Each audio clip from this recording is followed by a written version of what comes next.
Matthew 25. At that time the kingdom of heaven will be like 10 virgins who took their lamps and went out to meet the bridegroom. 5 of the virgins were foolish, and 5 were wise. When the foolish ones took their lamps, they did not take extra olive oil with them, but the wise ones took flasks of olive oil with their lamps.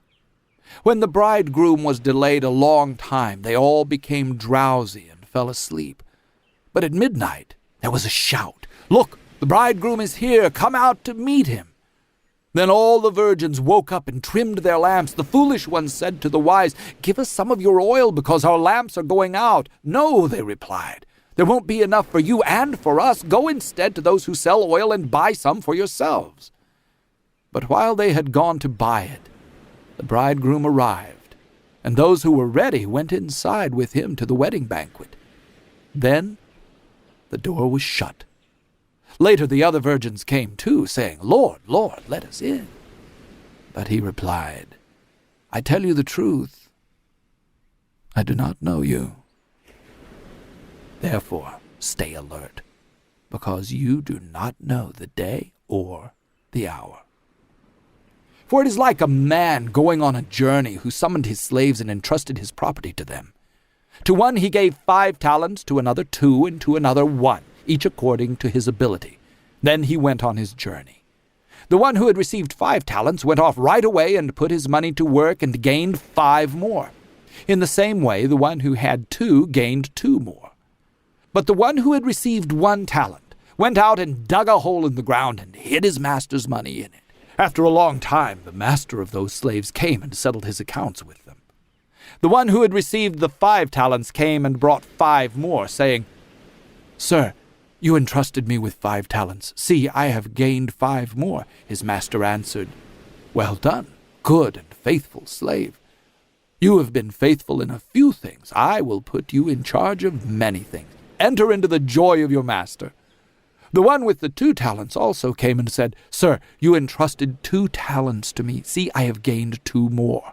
His master answered, "Well done, good and faithful slave. You have been faithful with a few things. I will put you in charge of many things. Enter into the joy of your master." Then the one who had received the 1 talent came and said, "Sir, I knew you were a hard man, harvesting where you did not sow and gathering where you did not scatter seed. So I was afraid, and I went and hid your talent in the ground. See, you have what is yours."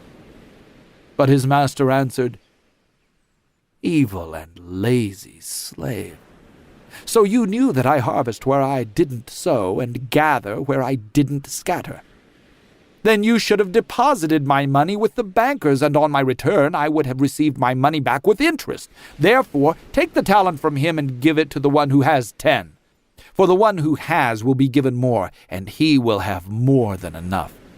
But the one who does not have, even what he has will be taken from him. And throw that worthless slave into the outer darkness, where there will be weeping and gnashing of teeth. When the Son of Man comes in his glory and all the angels with him, then he will sit on his glorious throne. All the nations will be assembled before him, and he will separate people one from another, like a shepherd separates the sheep from the goats. He will put the sheep on his right and the goats on his left. Then the king will say to those on his right, "Come, you who are blessed by my Father, inherit the kingdom prepared for you from the foundation of the world. For I was hungry, and you gave me food. I was thirsty, and you gave me something to drink. I was a stranger, and you invited me in. I was naked, and you gave me clothing. I was sick, and you took care of me. I was in prison, and you visited me." Then the righteous will answer him, "Lord, when did we see you hungry and feed you, or thirsty and to give you something to drink? When did we see you a stranger and invite you in, or naked and clothe you? When did we see you sick or in prison and visit you?" And the king will answer them, "I tell you the truth, just as you did it for one of the least of these brothers or sisters of mine, you did it for me." Then he will say to those on his left, "Depart from me, you accursed, into the eternal fire that has been prepared for the devil and his angels. For I was hungry, and you gave me nothing to eat. I was thirsty, and you gave me nothing to drink. I was a stranger, and you did not receive me as a guest, naked, and you did not clothe me, sick and in prison, and you did not visit me.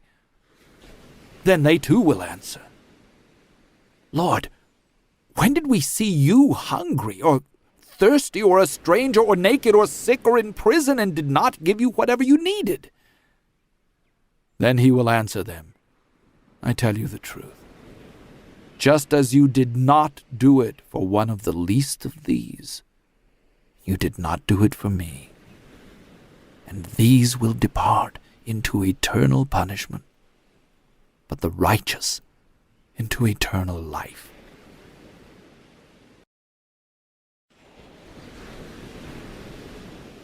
Matthew 26. When Jesus had finished saying all these things, he told his disciples, You know that after 2 days the Passover is coming, and the Son of Man will be handed over to be crucified. Then the chief priests and the elders of the people met together in the palace of the high priest, who was named Caiaphas. They planned to arrest Jesus by stealth and kill him. But they said, Not during the feast, so there won't be a riot among the people. Now while Jesus was in Bethany at the house of Simon the leper, a woman came to him with an alabaster jar of expensive perfumed oil, and she poured it on his head as he was at the table. When the disciples saw this, they became indignant and said, Why this waste? It could have been sold at a high price and the money given to the poor. When Jesus learned of this, he said to them, Why are you bothering this woman? She has done a good service for me. For you will always have the poor with you. You will not always have me. When she poured this oil on my body, she did it to prepare me for burial. I tell you the truth, wherever this gospel is proclaimed in the whole world, what she has done will also be told in memory of her. Then one of the 12, the one named Judas Iscariot, went to the chief priests and said, What will you give me to betray him into your hands? So they set out 30 silver coins for him. From that time on, Judas began looking for an opportunity to betray him. Now on the first day of the Feast of Unleavened Bread, the disciples came to Jesus and said, Where do you want us to prepare for you to eat the Passover? He said, Go into the city to a certain man and tell him, The teacher says, My time is near. I will observe the Passover with my disciples at your house. So the disciples did as Jesus had instructed them, and they prepared the Passover. When it was evening, he took his place at the table with the 12. And while they were eating, he said, I tell you the truth, one of you will betray me. They became greatly distressed, and each one began to say to him, Surely not I, Lord. He answered, The one who has dipped his hand into the bowl with me will betray me. The Son of Man will go as it is written about him, but woe to that man by whom the Son of Man is betrayed. It would be better for him if he had never been born.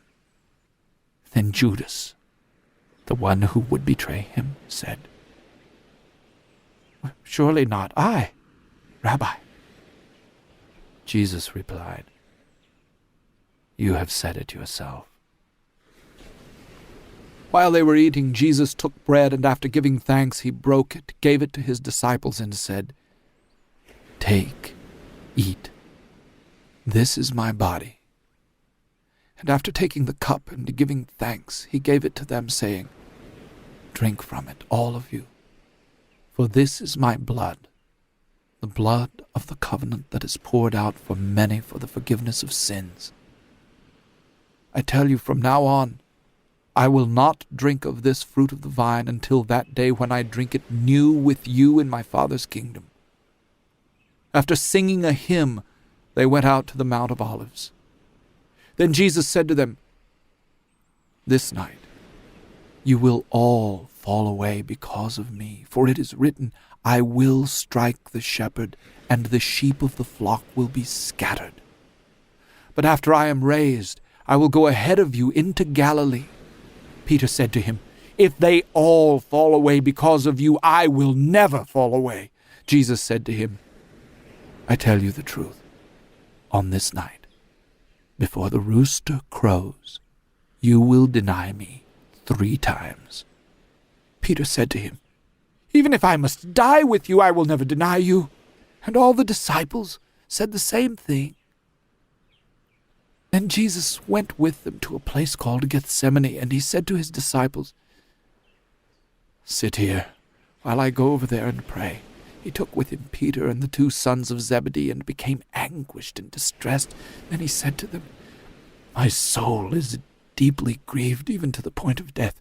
Remain here and stay awake with me. Going a little farther, he threw himself down with his face to the ground and prayed, My Father, if possible, let this cup pass from me. Yet not what I will, but what you will. Then he came to the disciples and found them sleeping.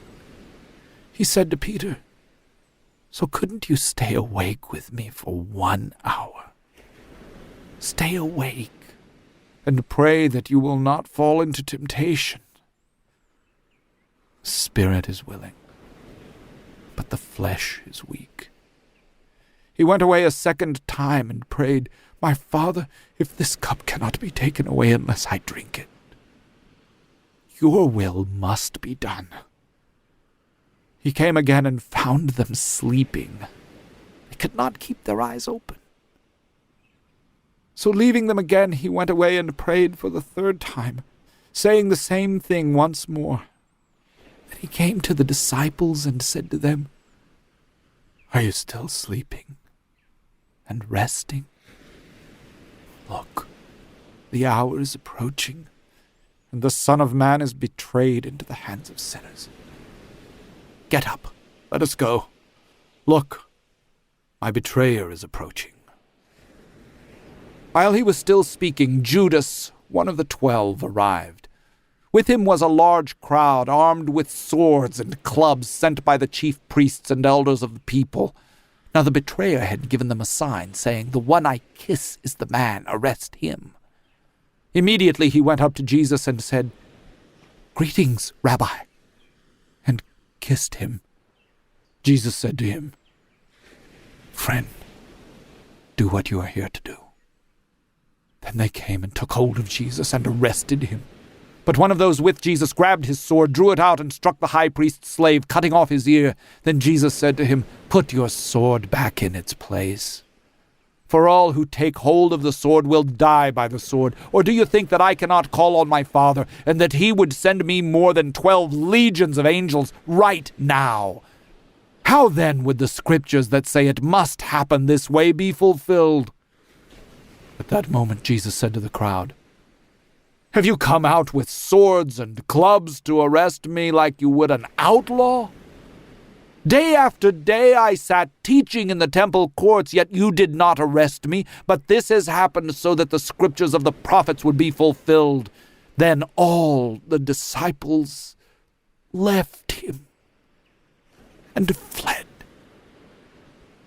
Now the ones who had arrested Jesus led him to Caiaphas, the high priest, in whose house the experts in the law and the elders had gathered. But Peter was following him from a distance all the way to the high priest's courtyard. After going in, he sat with the guards to see the outcome.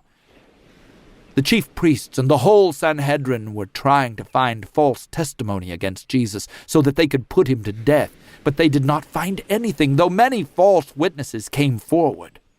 Finally, 2 came forward and declared, This man said, I am able to destroy the temple of God and rebuild it in 3 days. So the high priest stood up and said to him, Have you no answer? What is this that they are testifying against you? But Jesus was silent. The high priest said to him, I charge you under oath by the living God.